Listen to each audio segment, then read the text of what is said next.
Hi all, ಇದು Saturday vlog ಆಗಿರುತ್ತೆ. ಇನ್ನು ಬೆಳಗ್ಗೆಯಿಂದ ಮಳೆ ಬರ್ತಾನೆ ಇತ್ತು. ಈ ಚಳಿಗೆ ಈಚೆ ಎದ್ದು ಬರೋಕ್ಕೂ ಆಗ್ತಿಲ್ಲ. ಈಚೆ ಬಂದು ನೋಡಿದ್ರೆ ನಮ್ಮ ಪಾಟಲ್ಲಿ ಟೊಮೊಟೊ ಗಿಡ ಹಾಕಿದ್ವಲ್ಲ, ಅದು ಹಣ್ಣಾಗಿತ್ತು. ಇನ್ನು ಅದನ್ನು ಕಿತ್ಕೊಂಡೆ. ಇನ್ನು ಇವತ್ತು ಮನೆ ದೇವ್ರ ವಾರ ಆಗಿರೋದ್ರಿಂದ ದೀಪ ಹಚ್ಬೇಕಿತ್ತು. ಹಂಗಾಗಿ ಬೇಗ ಎಲ್ಲ ಕೆಲಸ ಮಾಡ್ಕೊಳ್ಳೋದಂತ ಕಸ ಗುಡಿಸ್ಕೊಂಡೆ. ಇನ್ನು ನನ್ನ ಮನೆ ಒರ್ಸೋಕ್ಕೆ ಯಾವಾಗಲೂ ವೀಕ್ಲಿ ಒಂದ್ಸತಿ ಅಥವಾ 2 ಟೈಮು ಸ್ವಲ್ಪ ಅರಿಶಿನ, ಉಪ್ಪು ಮತ್ತು ಕರ್ಪೂರನ ಮನೆ ಒರೆಸೋ ನೀರಿಗೆ ಬೆರೆಸ್ಕೊಂಡು ಒರೆಸ್ಕೋತೀನಿ ಮೂಲೆ ಎಲ್ಲನೂ. ಈ ಥರ ಮಾಡೋದ್ರಿಂದ ಮನೆಗೇನಾದ್ರು ಕೆಟ್ಟ ದೃಷ್ಟಿ ಆಗಿದ್ರು ಅವಾಗವಾಗ ಮನೇಲಿ ಏನಾದರೂ ಒಂಥರ ಕಿರಿಕಿರಿ ಅನಿಸಿದ್ರು ಅದು ಸರಿ ಹೋಗುತ್ತೆ ಸ್ವಲ್ಪ. ಇನ್ನೂ ಅಡುಗೆ ಮನೆಗೆ ಬಂದೆ ಸ್ವಲ್ಪ ಹಾಲು ಕಾಯಿಸ್ಕೊಂಡು ಕುಡಿಯೋದ ಅಂದ್ಬಿಟ್ಟು. ನಾವಂತೂ ಅಪರೂಪ ಕುಡಿಯೋದು. ಯಾವಾಗಾದ್ರು ತಲೆನೋವಿತ್ತು ಅಂದರೆ ಕಾಫಿ ಟೀ ಕುಡಿತೀವಿ. ಇವತ್ತು ಯಾಕೋ ಹಾಲು ಕುಡಿಬೇಕು ಅನಿಸ್ತು ಅಂದ್ಬಿಟ್ಟು ಕಾಯಿಸ್ಕೊಂಡು ಬಂದೆ.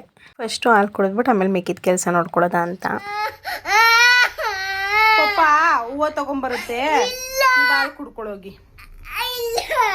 ನೀವು ಹಾಲು ಬೇಗ ಕುಡಿಬೇಕಿತ್ತಲ್ವಾ? ಏನ್ ಮಾಡ್ತು ಪಪ್ಪ? ನೀನ್ ಹಾಲು ಕುಡಿಲಿಲ್ಲ ಅಂತ ಬಿಟ್ಟೋಯ್ತಾ? ನೀನ್ ಕುಡ್ಕೊಬೇಕಲ್ವಾ ಬೇಗ? ಇನ್ನು ನನ್ನ ಹಸ್ಬೆಂಡ್ನ ಹೂವು ಥರ ಕಳಿಸ್ಬಿಟ್ಟಿದ್ದೆ ಅಂದ್ಬಿಟ್ಟು ನನ್ನ ಮಗ ಅಷ್ಟೊಂದು ಅಳ್ತಿತ್ತು. ಅವನಿಗೆ ಸಮಾಧಾನ ಮಾಡಿ ಇವಾಗ ಸಿಂಪಲ್ಲಾಗಿ ಟೊಮೊಟೊ ಬಾತ್ ಮತ್ತು ಚಟ್ನಿ ಮಾಡಿಕೊಂಡೆ. ಇನ್ನು ನಮ್ಮ ಸ್ಕೂಲ್ಗೆ ಹೋಗೋ ಥರ ಅದಲ್ವಾ, ಅವನಿಗೂ ಬಾಕ್ಸ್ ರೆಡಿ ಮಾಡಬೇಕು, ಸ್ನ್ಯಾಕ್ಸ್ ಎಲ್ಲನೂ. ಅವ್ನ ಬಾಕ್ಸ್ಗೆ ಏನಿಲ್ಲ, ಏನಾದ್ರು ಹಣ್ಣು, ಸ್ವಲ್ಪ ಈ ಥರ ಚಕ್ಲಿ ಮುರುಕು, ಸ್ವಲ್ಪ ಬಿಸ್ಕೆಟು, ಡ್ರೈ ಫ್ರೂಟ್ಸು ಹಾಕ್ಕೊಡ್ತೀನಿ. ಇನ್ನು ಅವ್ನು ಬ್ಯಾಗ್ ಪ್ಯಾಕ್ ಮಾಡಬೇಕಾದ್ರೆ ಅವ್ನ ಬಾಕ್ಸು, ಬಾಟ್ಲು ಮತ್ತು ಒಂದು ಕರ್ಚೀಫು, ಎಮರ್ಜೆನ್ಸಿ ಒಂದು ಪ್ಯಾಂಟ್ ಹಾಕ್ಬಿಟ್ಟು ಕಳಿಸಿರ್ತೀನಿ.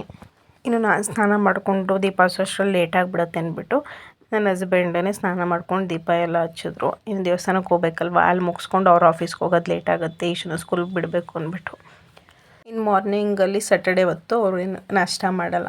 ಇನ್ನು ನಾನು ಒಂದು ಸ್ಕೂಲ್ ಬಿಟ್ಟು ಬಂದಾದಮೇಲೆ ನಾಷ್ಟ ಮಾಡ್ಕೊಳ್ಳೋದಾ ಅಂದ್ಬಿಟ್ಟು ಫಸ್ಟ್ ದೇವಸ್ಥಾನಕ್ಕೆ ಹೋಗಿ ಬರೋದು ಅಂದ್ಬಿಟ್ಟು ಹೊರಟ್ವಿ. ಇನ್ನು ದೇವಸ್ಥಾನದಲ್ಲಿ ಪೂಜೆ ಎಲ್ಲ ಚೆನ್ನಾಗಾಯಿತು. ಅರ್ಶಿನ ಎಲ್ಲ ಮಾಡಿಸ್ಕೊಂಡು ಪ್ರಸಾದ ಕೊಟ್ಟಿರೋ ತಿನ್ಕೊಂಡು ಅವ್ರ ಅಪ್ಪನೂ ಅಲ್ಲೇ ಬಿಟ್ಬಿಡಿ ಸ್ಕೂಲ್ಗೆ ಅಂತ ಹೇಳ್ಬಿಟ್ಟು ನಾನು ಮನೆಗೆ ಬಂದು ನಾಷ್ಟ ಮಾಡಿಕೊಂಡೆ.